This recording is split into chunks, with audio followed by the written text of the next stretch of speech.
de la cocaïne. De la cocaïne? Les salmonidés incluent des géants de 45 kg et toutes ces espèces sont la source de nourriture de l'esturgeon blanc. Mais les populations de saumon ont diminué de façon spectaculaire et les prédateurs qui s'en nourrissent, notamment les aigles, les ours, les orques et l'esturgeon blanc, pourraient subir des répercussions catastrophiques si aucune mesure n'est prise.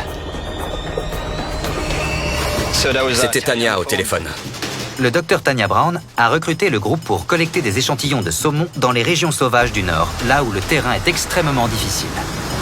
On s'apprête à partir pour une vraie aventure. Il y aura des grizzlies, du froid, des loups et de l'eau gelée. Bon programme, hein? J'y étais pas préparé, mais bon, d'accord. Si on doit le faire, lançons-nous. On reviendra ici une fois terminé. L'esturgeon blanc vit depuis quoi? 150 millions d'années? Il sera encore là à notre retour. Je suppose que oui. Ils se rendront sur un système fluvial isolé à plus de 960 km au nord du fleuve Fraser, qui serpente à travers d'imposantes chaînes de montagnes dans un vaste no man's land. Allons-y. Ils reviendront pour capturer l'esturgeon blanc géant. Oui, attrape-le, Cyril. Je l'ai. Mais pour l'heure, ils vont de l'avant, en direction de leur nouveau périple. Bien. L'esturgeon blanc, nous reviendrons.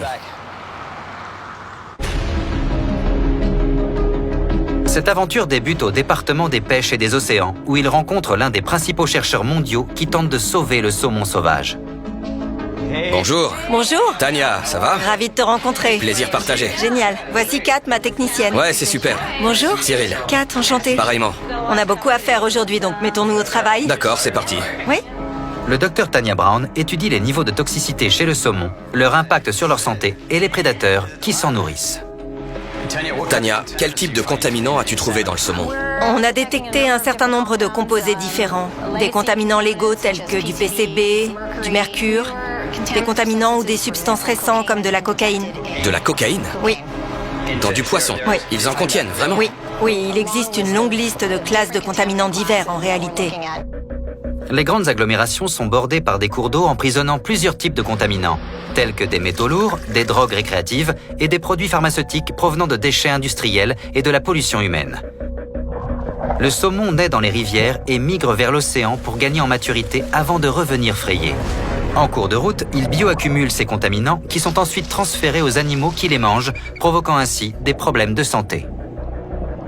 On est vraiment heureuse que vous nous aidiez à recueillir des échantillons qui nous permettront d'avancer dans nos recherches et de préserver l'environnement de manière générale. C'est l'idée. Oui. Bien. Montrez-moi votre méthode. D'accord. Pour ces recherches, le Dr Brown a urgemment besoin d'échantillons de saumon sauvage du Nord.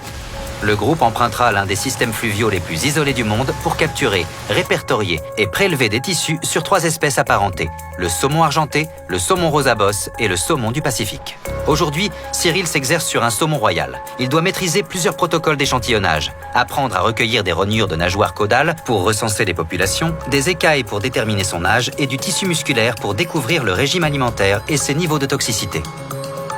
Et voilà. Là, il va percer le cerveau pour récupérer les otolithes, 2 petits os servant à déterminer si le poisson est sauvage ou s'il provient d'une ferme piscicole. Bien, parfait. Tu dois être très doué dans ce domaine. Oui, Parce qu'il y aura du vent. exact. Et probablement de la pluie. Les gars, soyez attentifs car c'est une importante quantité d'informations. Vous allez devoir m'aider sur le terrain. Ça fait beaucoup. Oui, énormément. C'est hallucinant.